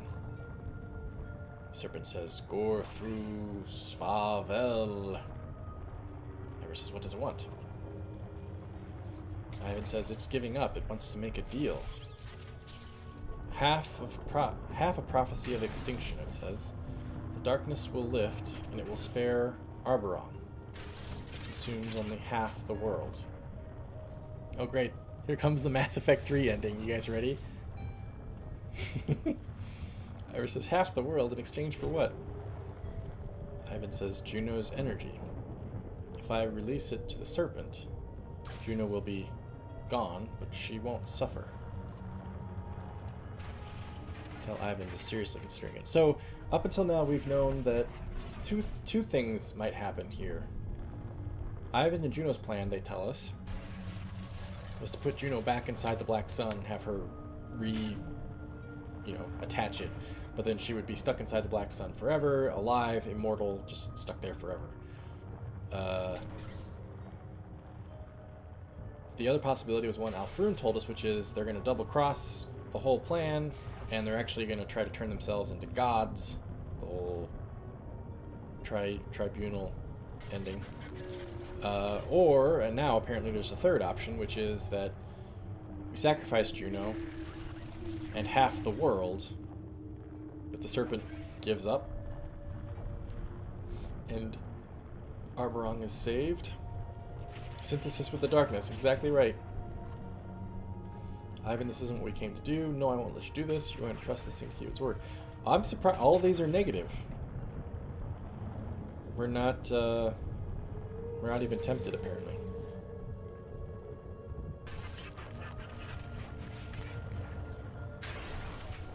So I'm guessing, since all of these are negative, depending on what I choose, Ivan will fight us, Or go along with us, or maybe you go along with the serpent. I don't know.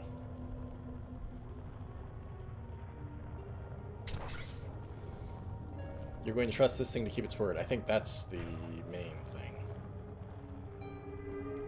Why would we ever trust the world-devouring serpent to not devour the world? Ivan says, I am negotiating with it. Then you're dumber than you'll look, kid. Ivor says, negotiate with me. Ivan returns his attention to you with frustration on his face. Behind him, the serpent slithers in resentment at being ignored. Snotty little brat. Ivan says, don't you understand what is happening here?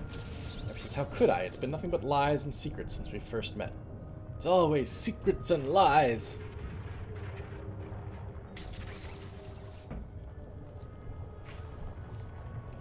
Ivan says, what choice did we have? Try to imagine if I told you the truth when we met. It was hard enough convincing anyone to listen in the first place. I don't know, dude. I mean, yeah, you tell the average person, they're going to be like, what? You're ending the world? Fuck you! And they try to kill you. But you could perhaps present it conciliatorily, right? You could say, okay, look, everybody. I fucked up, and I want to make this right. I don't know quite how we're going to do it yet, but I'm going to work on it. Here's what happened. I don't know. I don't know if they tell a bunch of barbarians that they're probably going to kill you anyway, but... Still, you could have taken that approach like halfway through the second game when we actually all knew each other. Whatever. Fine. Ivan says, back in Zegerholm, when I begged you to wait for Juno, how long did you wait? Not even a single day. Okay. I think I had a choice back then, and I imagine that affects this right now. And that, after all I did in Einertoft to save the world, the Varl, from complete extinction. No, if you knew the truth, you'd have drowned me in that lake yourself. I couldn't even trust you to save yourselves. So you will decide who's to be saved. How are we supposed to know? How were we supposed to know what was going on? Trust all this was your doing, Ivan. Ah, yes, it was. This might be a more convincing argument, but I think in the moment, Ivor's like, dude, this is bullshit. You're the one who did all this. All of it was your doing. Ivan says, you think I don't know that? Ivan says, what's the point of this, Ivor? So brothers and clansmen can keep killing each other over petty disputes? So Varl and Dredge can go on destroying each other over ancient history? Uh-oh. He's advocating the destroy the world option. Even after we realized the Dredge were only fleeing the darkness, same as the rest of us, even after discovering a Dredge child dying in the snow, an infant, everyone was ready to slaughter it like a pig. Yet the Dredge child lives on even now. You overcame that fear. Can you ask for more than that? Rather sink the whole ship than try to patch the hole. I think his argument is invalid. We saved the Dredge child. Yes, we have been barbaric to the Dredge, and they've been barbaric to us, but we've demonstrated that there's room to grow. The Dredge child lives on even now. Ivan says, so maybe 1 in thousands is spared. Ivor says, is this really what you want to argue right now? Ivan says, if you're going to ask me to weigh the fate of the world against Juno, then tell me why I should care. Oh! Dude! Ah, you fucking asshole. You already have weighed the fate of the world against Juno, and you chose Juno. The reason that we're down here is because you guys felt bad about it and wanted to fix it. Stupid asshole.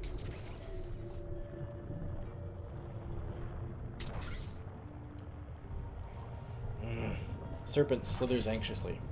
He's not accustomed to being ignored, but Ivan continues on in spite of the danger. And we both know how this world really is. Remember Dengler's Godstone? God, dude, I don't remember that shit.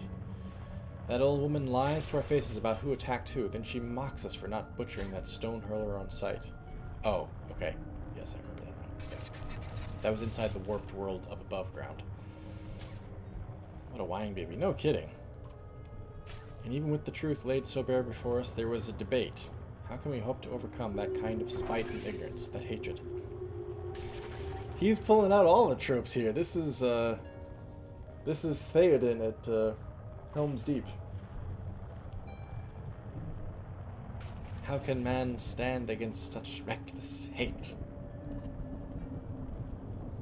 Ivan says, what are we fighting so hard to preserve exactly? I have plenty of time to ask that stone hurler how she feels about it. I will continue to hope until the day there's nothing to hope for. I might agree if it were all nothing but misery. I think it's more so, dude, it's way fucking too late to try to change the plan. We've had plenty of time to ask the stone hurler how she feels about it. We've had plenty of time to... Sorry, I hit the mic there. Had plenty of time to do any of this consideration. Now here at the 11th hour, you're like, oh, wait a minute. Ivan says, fair enough. I do understand your meaning, but you don't know the depths of it the way I do.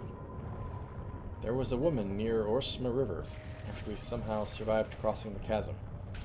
Some of her own clansmen had tied her to a stake. Witch! They screamed. She was meant to starve to death. I can still see her face, the torture and the pain. I'm pretty sure, if I remember correctly, we left her there. We didn't interfere. Do you remember how many days she had hung there starving before we arrived? 4 days? You sound so confident, but you're wrong. They told us 3. Maybe those men lied. Or with the sun stopped, maybe they miscounted. She had been there at least 7 days already. I could feel her agony in the tapestry. According to their own absurd rules, it proved she wasn't a witch. She should have been freed. Can you imagine suffering like that for a world that doesn't even remember you? Are you talking about Juno now? She's agreed to this. She's consented to this. It doesn't matter. Ivan says, that's what this is about, isn't it? This is about Juno. Ivan says, you're right, it is about Juno. But why shouldn't I be the one to decide what happens to her? Ivan seems only partially convinced by your answer, still questioning himself. Worse, the coils of the serpent are wrapping tighter around the tower. You can feel its malice growing.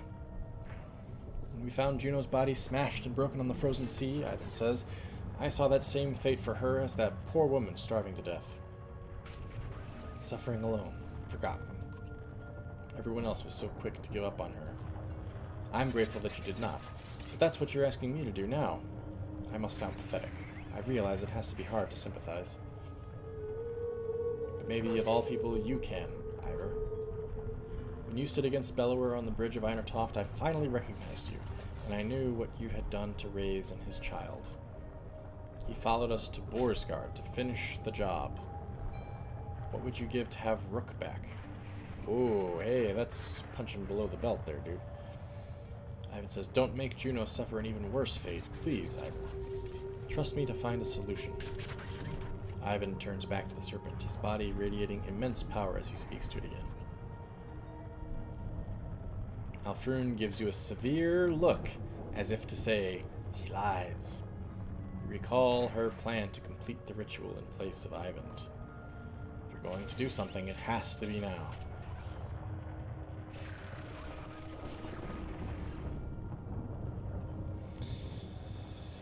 Oh, shit. Well, I don't think I trust Ivan. Because I don't trust the serpent more than anything. And Ivan is apparently making a deal with the serpent.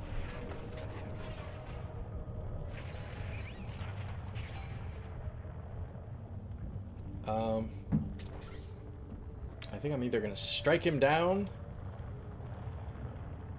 I honestly think we can appeal to him with... He loves Juno. And this isn't what Juno... Juno already agreed to go into the sun. This isn't what Juno wanted. Ivan again stopped speaking to the serpent, but this time he turns to you with sorrow instead of anger. Ivan says, Juno is everything this world deserves. Instead, you got me. I'm so tired, Ivor. Ivor says, courage. This was the hard part. Ivan says, forgive me, Juno. I'll love you always. Did we convince him? I've never seen anything like a sun coming to life. And I hope I never will again.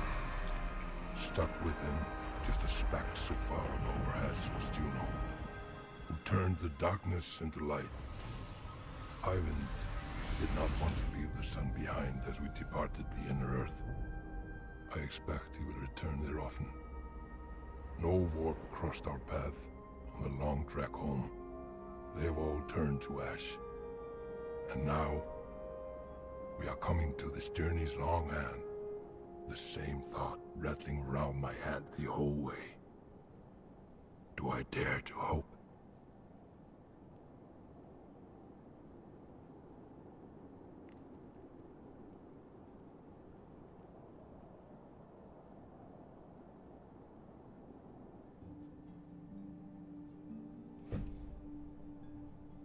We don't get to see a reunion? I wanted to... Oh, well, okay. That was a cool ending. I appreciated that we managed to talk it out, because I really think you had to walk a fine line there if you were going to convince Ivan to go along with it. But I was expecting a reunion between Ivor and Alette. I hope. Banner Saga 4, what would it even be about? It would just be a 5-minute game where you talk to Alette. Huh. That's not the ending I was expecting. I mean, it's a perfectly fine ending, story-wise, but I was expecting a bit of an epilogue. That's all.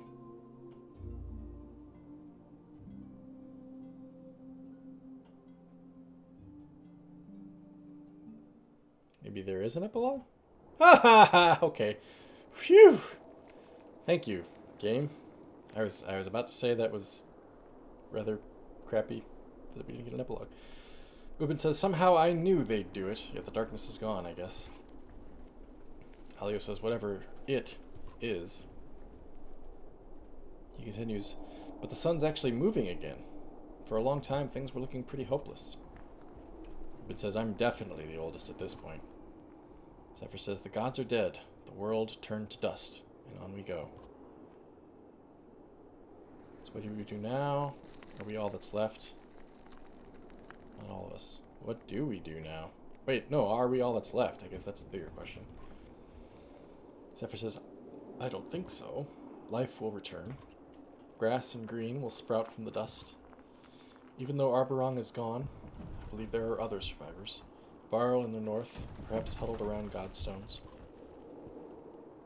South of the darkness there may still be horseborn fleeing across the fields, or ships of men, or dredge without sunder. That says, so we rebuild. I just wish that my dad could be here to see this. Ben says, I know how proud he'd be.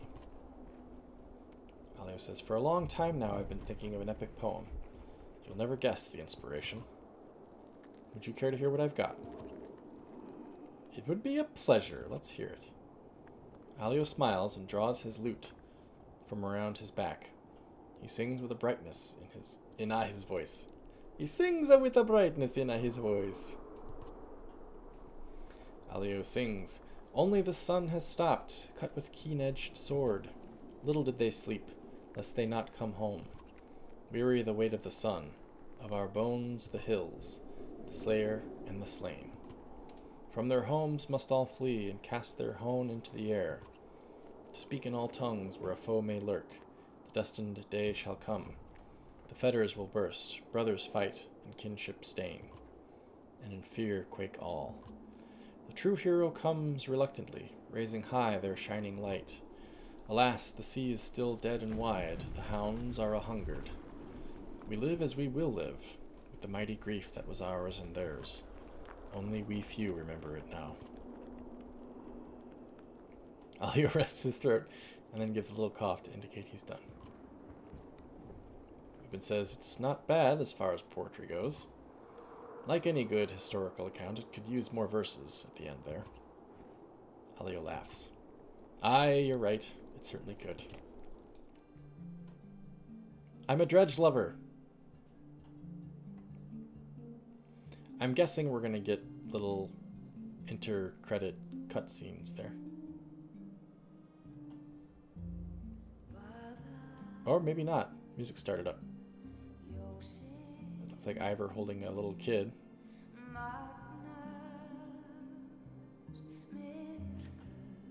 We're nursing Bulwark back to health?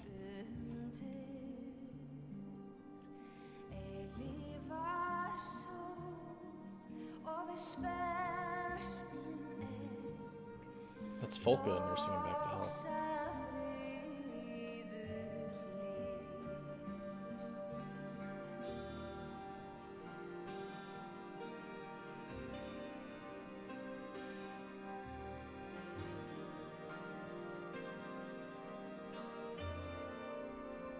Alette and Oldleaf, even though Oldleaf's dead.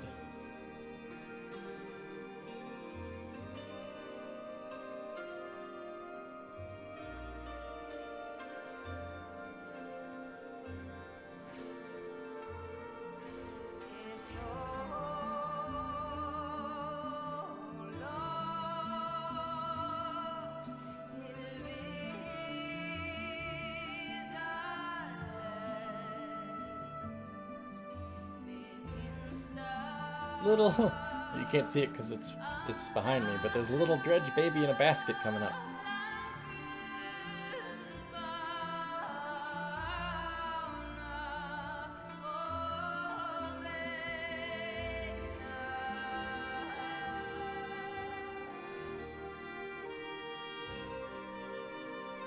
It's just Dredge drinking and partying, I guess.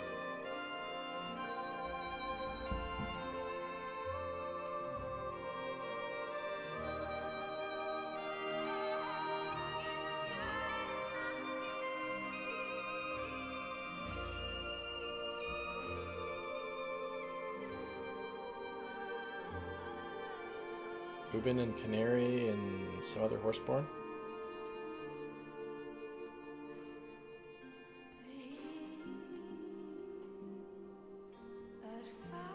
Whoa! The voice actor for Alette, her first name was Alfrun. That's interesting. It's Alette beating the shit out of Ruga. That's funny.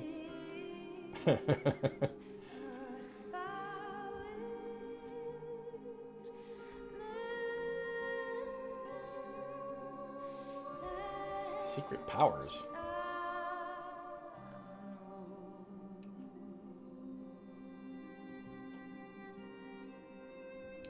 Ruga and Meinolf, I think.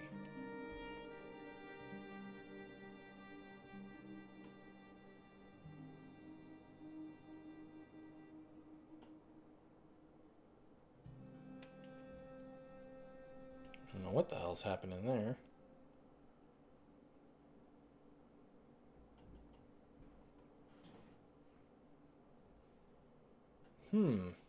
I was really hoping for an Ivor and Alette reunion.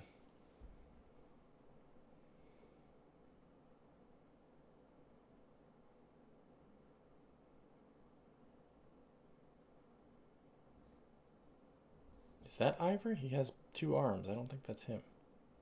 Hakon, maybe?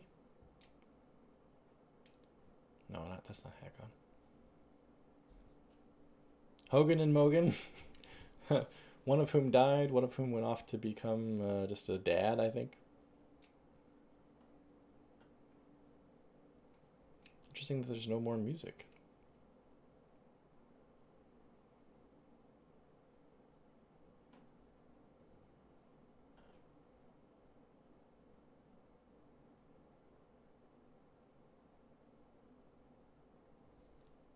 Alfrun talking to Dredge.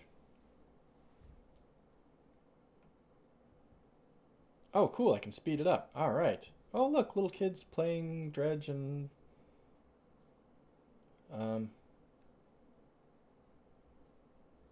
Bellower versus... Oh, it's Bellower versus Ivor, and it's Alette that's dead here. That's interesting.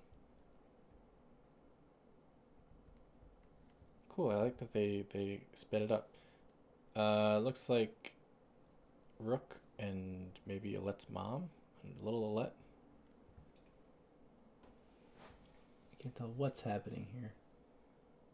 There's people, obviously, in a Varl, but I don't know who that's supposed to be. Sitting around a campfire just listening to a story being told, I guess.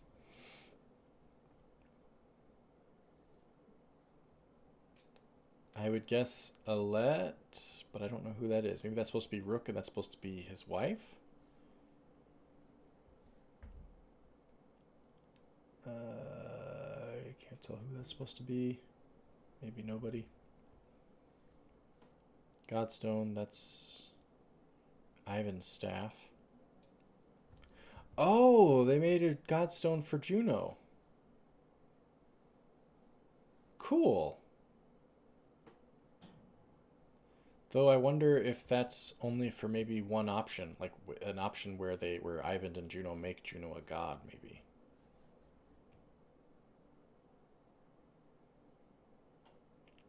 Is that everything? Just scrolling. Thank you for experiencing the Banner Saga with us. Okay. No Ivor and Alette reunion. It's kind of a bummer. But we have finished the Banner Saga 3 trilogy. It took us going to 2 hours here on the Banner Saga portion of the stream, going to 4 hours total for the stream. It's been a long night, but it's Friday and I don't have to work tomorrow, so who cares? Everybody in the stream this evening, thanks very much for watching with me. I very much enjoyed playing the Banner Saga with you, and I hope you guys enjoyed watching it as much as I enjoyed bringing it to you. Those of you catching up on YouTube, thanks for doing so. I hope that you've enjoyed it as well. Those of you in the chat, check it out tomorrow morning because I'll be uploading the first in a new GTA series, which will be pretty interesting. Until then, everybody, take care. Have a good night. Hey, Deadbeat! I was actually just about to quit. You showed up right at the end. We just finished the game. We're just about to turn in for the night. Sorry that your timing was so... what's the word? I don't know what the right word is. Not poorly timed, because it's not your fault. Unfortunate, I guess. Sorry that your timing was so unfortunate. Yeah, thanks very much, Dave. Good night. Good night, Publican. Good night, Deadbeat. Walter, I think, left a little while ago. Trying to see who else is here. Jezza, I think, is still around. Good night, Jezza. Xylong might still be around. Good night, Xylong. Someone named Slow Cool is hanging out. If you're there, good night. Until next time, everybody, take care. See you around. Inopportune. Yes! Thank you, Debbie. That's what I was trying to say.